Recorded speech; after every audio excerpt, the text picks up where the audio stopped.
মনে রাখতে হবে আল্লাহ এই চেয়ারে সবাইকে বসায় না, যাদেরকে যোগ্য মনে করে তাদেরকে বসায়, কিন্তু কিছু অযোগ্য লোক অনেক সময় এই চেয়ারগুলো দখল করে। কথা বলেন ঠিক কিনা? যার কারণে সমাজে দিন দিন ফিতনা ফাসাদ অশ্লীলতা নোংরামি চালু হয়। কথা বলেন ঠিক কিনা? এই জন্য আমরা আল্লাহর কাছে বারবার বলবো, আল্লাহ আমাদের অভিভাবক যারা হবে তাদেরকে দিন দরদি বানাও। জোরে কোন আমিন। সম্মানিত ভাইরা আমার, দিলের কানটা লাগায় কথাগুলো শুনবেন। বাজান গো আমার 1 নম্বর আয়াতকে বুঝাইতে গিয়ে আরো কিছু গুরুত্বপূর্ণ ঘটনা, কিছু গুরুত্বপূর্ণ কথা বলা দরকার, কিন্তু সময় একেবারেই কম। এই জন্য আমি ওই দিকে আর যেতে পারলাম না। সহজ কথা আপনাদেরকে এতটুকু বোঝায়, মনে রাখবেন সকল ক্ষমতার একমাত্র মালিক আল্লাহ। আমার আল্লাহর ওপরে কারো পাওয়ার চলে না। এজন্য আমরা এমন এক আল্লাহর গোলাম, সারা পৃথিবীর মানুষ যে আল্লাহর গোলাম, আমরাও সে আল্লাহর গোলাম। খালি কি গোলাম? আমরা গোলামের ঘরের গোলাম। কথা কোন ঠিক কিনা? এই জন্য টেনশন নেবার কোনো কারণ নাই। যার আল্লাহ আছে তার পুরো পৃথিবী আছে, যার আল্লাহ নাই তার কাছে কিছুই নাই। আমরা আল্লাহকে চাই। জোরে বলেন কাকে চাই? আরো জোরে বলেন কাকে চাই? আল্লাহর ভালোবাসা বুকের মধ্যে নিয়ে সামনে এগিয়ে যাব ইনশাআল্লাহ। 2 নম্বর আয়াতে আল্লাহ পাক বলেন, আল্লাযী খলাকাল মাউতা ওয়াল হায়াতা লিয়াবলুয়াকুম আইয়ুকুম আহসানু আমালা ওয়া হুয়াল আজিজুল গফুর। লিল্লাহি তাকবীর। আল্লাহ রাব্বুল আলামিন বলেন, যিনি সৃষ্টি করেছেন মৃত্যু আর জীবন তোমাদেরকে পরীক্ষা করার জন্য।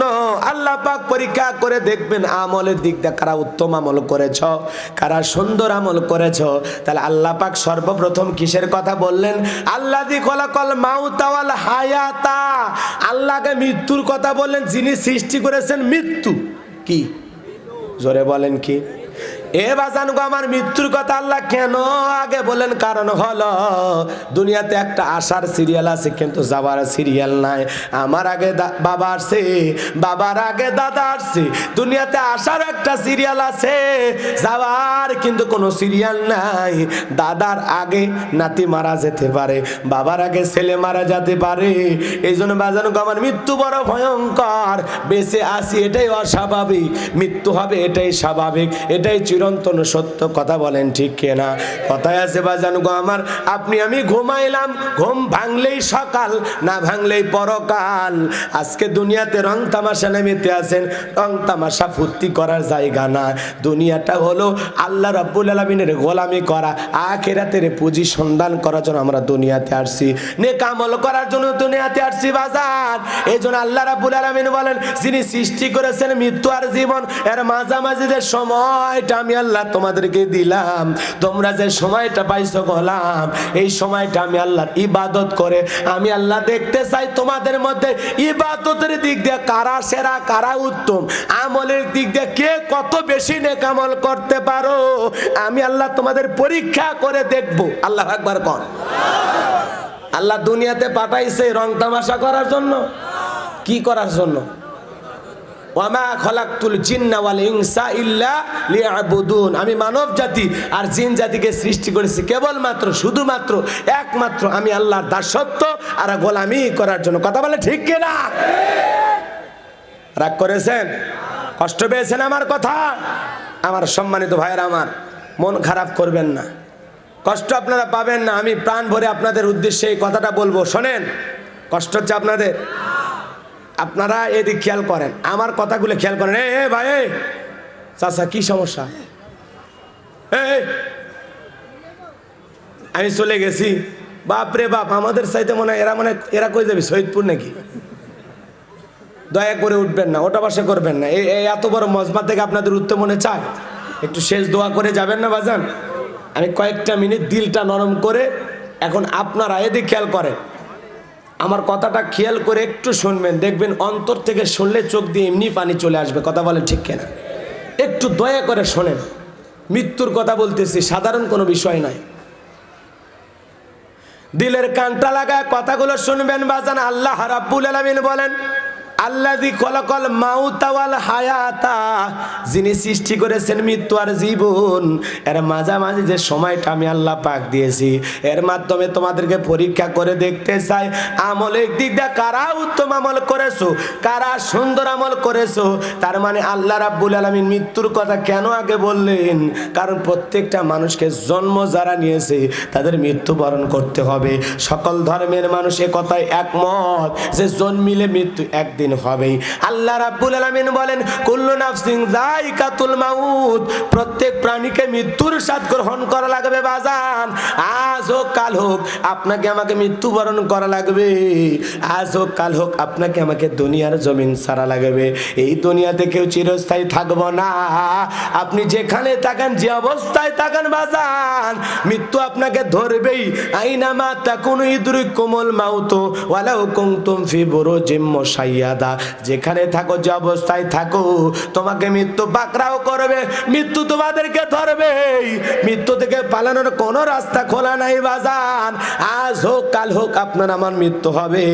আজকে যদি আপনি আমি মারা যাই, ওই মসজিদের মাইকে আপনার আমার নামে এলান জারি হবে, এই গ্রামের অমুক ব্যক্তি বেঁচে নাই। আপনি আমি যখন মারা যাব, আপনার মৃত্যুর সংবাদ শোনার পর কলিজার টুকরা ছেলে কেঁদে বলবে বাবা নাই, মেয়েটা কেঁদে বলবে বাবা নাই, প্রিয়তমা স্ত্রী কেঁদে বলবে আমার স্বামী নাই, মা বাবা বেঁচে থাকলে বলবে আমার কলিজার ধনটা আমি হারাইলাম। আত্মীয় স্বজন সবাই কান্না করে বাড়িতে আসবে বাজার। দুনিয়ার রঙিন স্বপ্ন দেখলাম, রং তামাশার বাড়ি ঘর বানাইলাম, কত দামি কোটি কোটি টাকা খরচ করে টাইসালা বিল্ডিং বানাইলাম।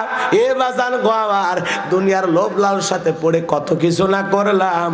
আল্লাহ বলেন বাল তুসিরুনাল হায়াতাদ দুনিয়া ওয়াল আখিরাতু খায়রুম ওয়া আবকা, তোমরা দুনিয়ার জীবনকে প্রাধান্য দিচ্ছ, এটা তো ক্ষণস্থায়ী। আখিরাতের জিন্দেগি হলো তোমাদের জন্য চিরস্থায়ী। এই জন্য যদি কিছু করা লাগে রে বান্দা, আখিরাতকে টার্গেট করে করো।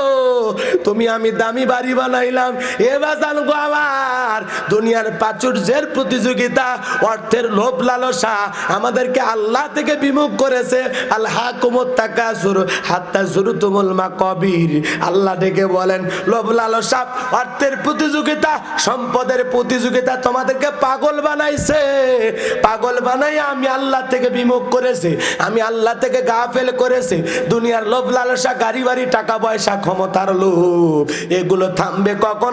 হাত্তা যুরতুমুল মাকাবির, যেদিন তুমি আমি কবরে যাইব, ওই কবরের মাটি যেদিন মুখে প্রবেশ করবে, সেদিন আপনার আমার লোভ লালসা মিটে যাবে।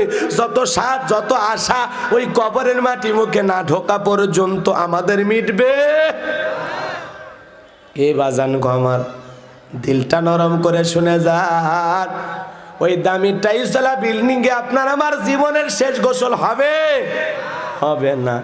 আপনাকে আমাকে ঘর থেকে বের করে শরীরে রঙিন পোশাক গুলো খুলে সাদা 3 টুকরা কাপড়ের কাপড় পরাইয়া 4 জন বরযাত্রী নিয়ে অন্ধকার কবরে রেখে আসবে। ওই কবরে রেখে আসবে বাজার, সেই কবরে নাই জানালা, নাই কোনো দরজা। ওই কবর বড় কঠিন জায়গা।